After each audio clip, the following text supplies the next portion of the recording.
Good morning, everyone. I haven't uploaded a long-form video in over a month, and as a result, my virgin meter is hitting a historic low. The other day, I almost started thinking about premarital hand-holding. Ugh. I need to replenish my virginity, and fast, or I might get my gamer credentials revoked. I know just the thing.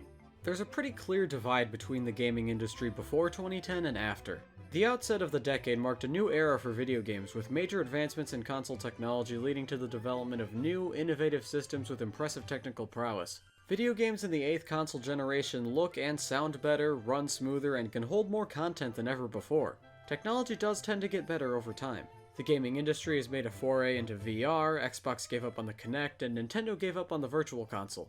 Indie games have become more popular, and I'd argue that video games overall have become more artistic than they've been in years past. Gaming has taken more of a foothold in popular culture as a whole, and viral video games have been a pretty consistent theme over the decade as Let's Plays, streaming, and YouTube gaming as a whole have become more popular.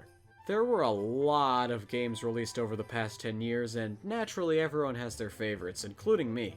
The 2010s were when my love for gaming really took off, but rather unfortunately I have missed out on a vast majority of beloved and critically acclaimed titles and consoles released over the course of the decade, and so my pool of potential favorites is relatively limited. Hey, give me a break, I was a preteen for half the decade, I only had so much time and money on my hands. I was too busy making videos about video games to actually play them. First, we have the year that started it all, and the namesake of the 2010s decade, 2010. Microsoft practiced some of their ABCs with the release of the Xbox 360S. Only 22 more to go. As well as everyone's favorite repressed memory, the Kinect. The K stands for shitty. We saw the release of such gems as Red Dead Redemption, Bayonetta, Mass Effect 2, Donkey Kong Country Returns, Bioshock 2, Super Meat Boy, Fallout New Vegas, Kirby's Epic Yarn, Pokemon Heart Gold and Soul Silver, and, of course,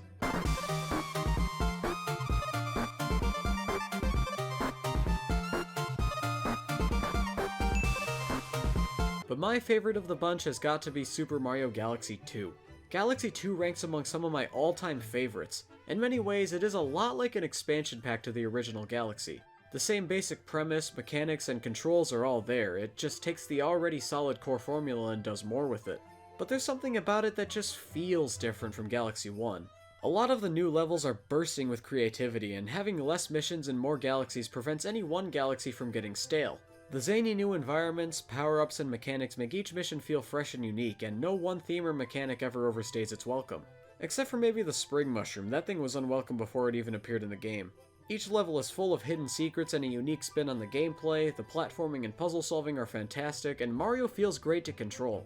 The game isn't insanely hard, but it's a decent bit more challenging than the first game, and it definitely demands a lot of you at points, especially near the end.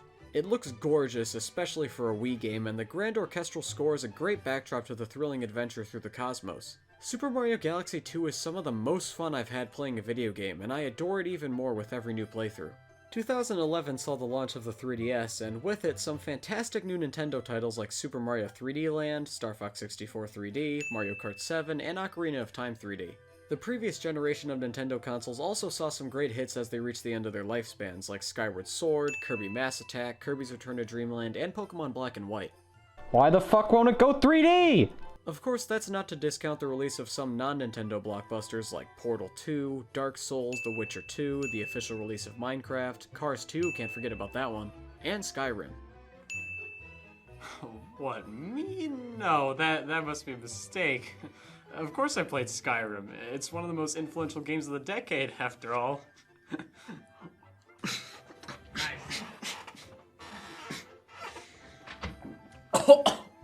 My favorite is a close match between Super Mario 3D Land and Kirby's Return to Dreamland, but I think Kirby gets the slight edge just because I have a slightly greater emotional attachment to it.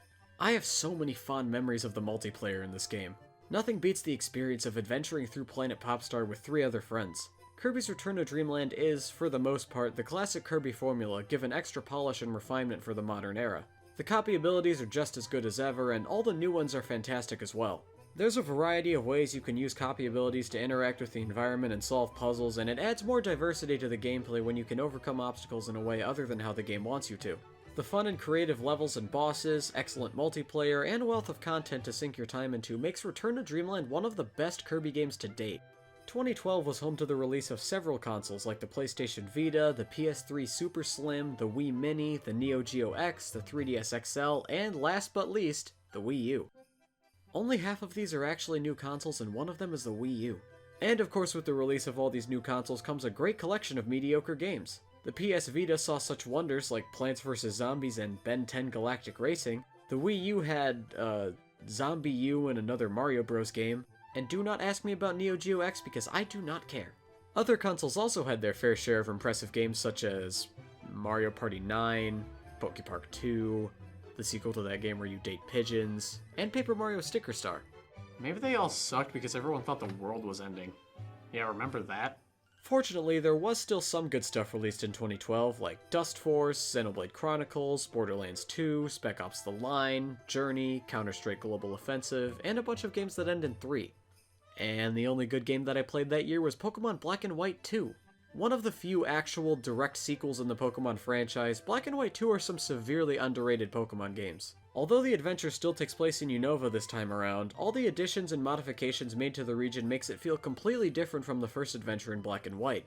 This revamped Unova region brings a ton of new locations, Pokemon from other regions, and has a completely different path through the main campaign. The level curve is sublime, the variety of new Pokemon provides so many more ways to build your team, the new characters and areas are awesome, and the post-game content and other features are bountiful. I replayed this game countless times way back when, and I hope to revisit it again someday. 2013 was a big year for gaming. We saw the release of several console variants like the 2DS and the Xbox 360e. We're getting there. An inordinate amount of microconsoles were released like the Nvidia Shield, the GameStick, the Mojo, and the Ouya as in ooh yeah, this sucks.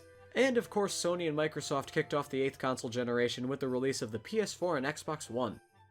This was before Microsoft got into the refrigerator business. It was also the year of Luigi, few other years can say the same. A ton of fantastic games were released this year, like GTA 5, Super Mario 3D World, Assassin's Creed 4, The Last of Us, Animal Crossing New Leaf, Bioshock Infinite, Wind Waker HD, Pokemon X and Y, DuckTales Remastered, Luigi's Mansion Dark Moon, and Fire Emblem Awakening. My personal favorite was a tough choice given the incredible quality of a lot of the games released in 2013, but I'm gonna hand it to The Legend of Zelda: A Link Between Worlds. A Link Between Worlds draws a lot of similarities with A Link to the Past with its similar gameplay and map layout, but it still manages to remain unique and stand on its own.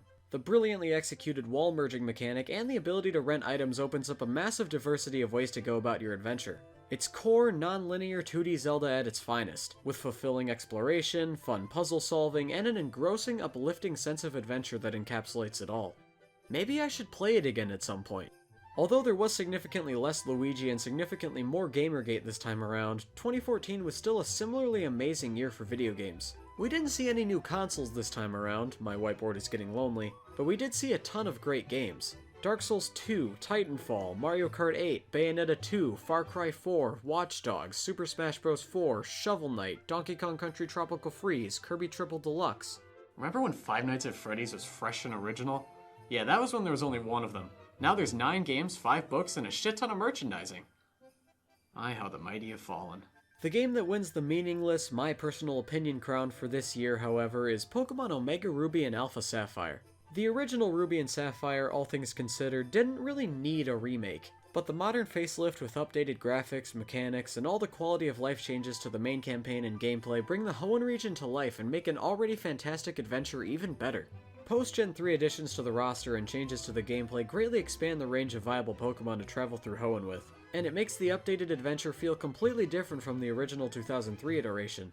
The core gameplay of Pokemon is engaging as always, the region is beautiful, and the main adventure and post-game content provide countless hours of fun as it did for me several winters ago. I also completed the main adventure during launch weekend, and it's the only game I've ever completed the Pokédex in, so it means a lot to my virginity too.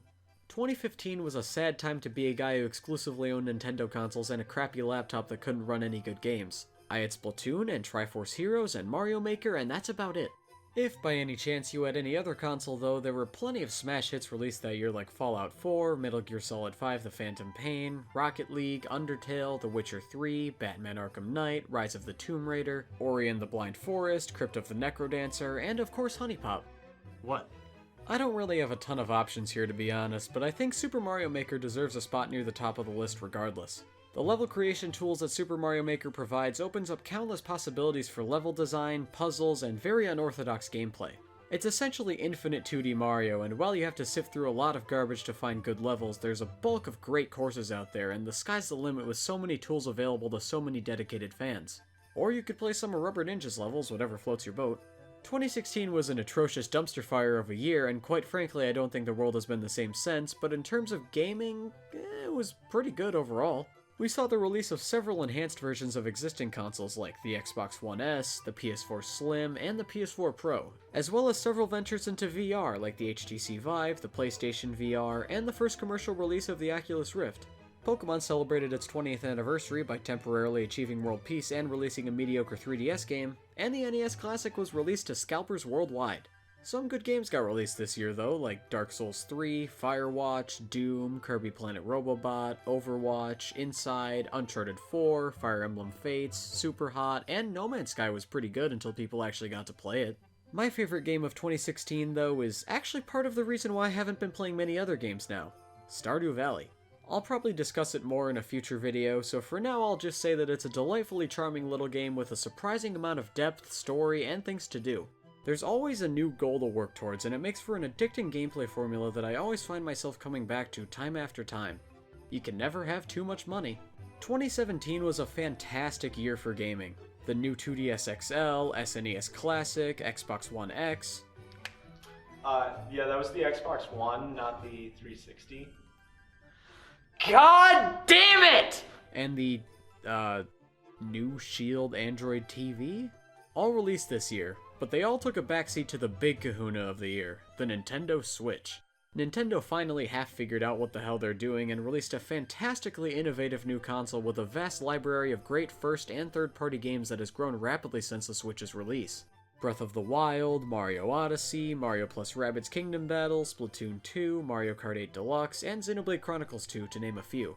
Of course, we still saw some good non-Switch games come out that year, like the extremely poorly timed Horizon Zero Dawn, Cuphead, Persona 5, Nier Automata, Resident Evil 7, Metroid Samus Returns, Wolfenstein 2, and, of course,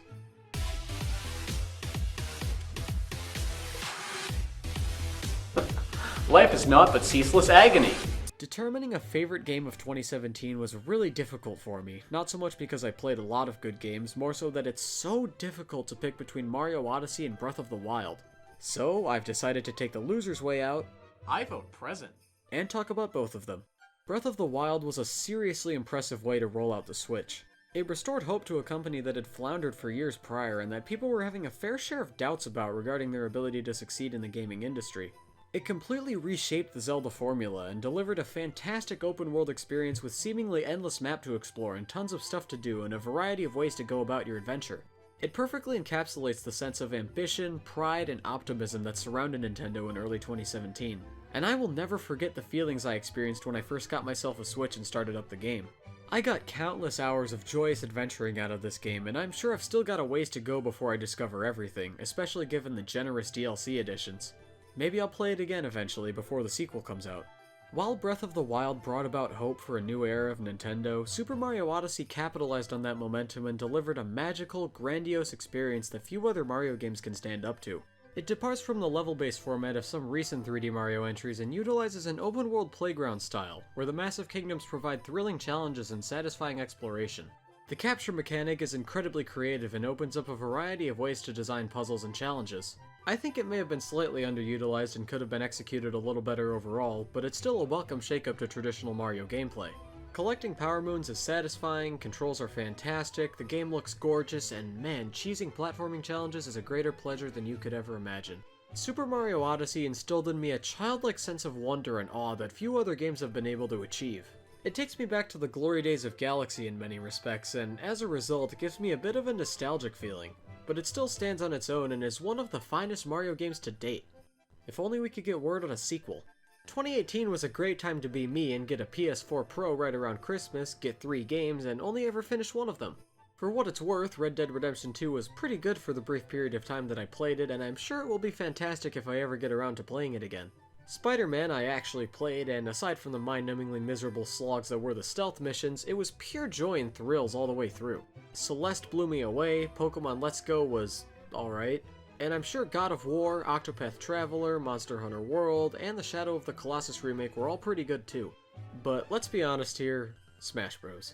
It's almost a bit unnecessary to say that Super Smash Bros. Is a good video game franchise. Our Lord and Savior Sakurai and his team pour tons of heart into every new installment into the series, and every time we are left with something truly breathtaking and memorable.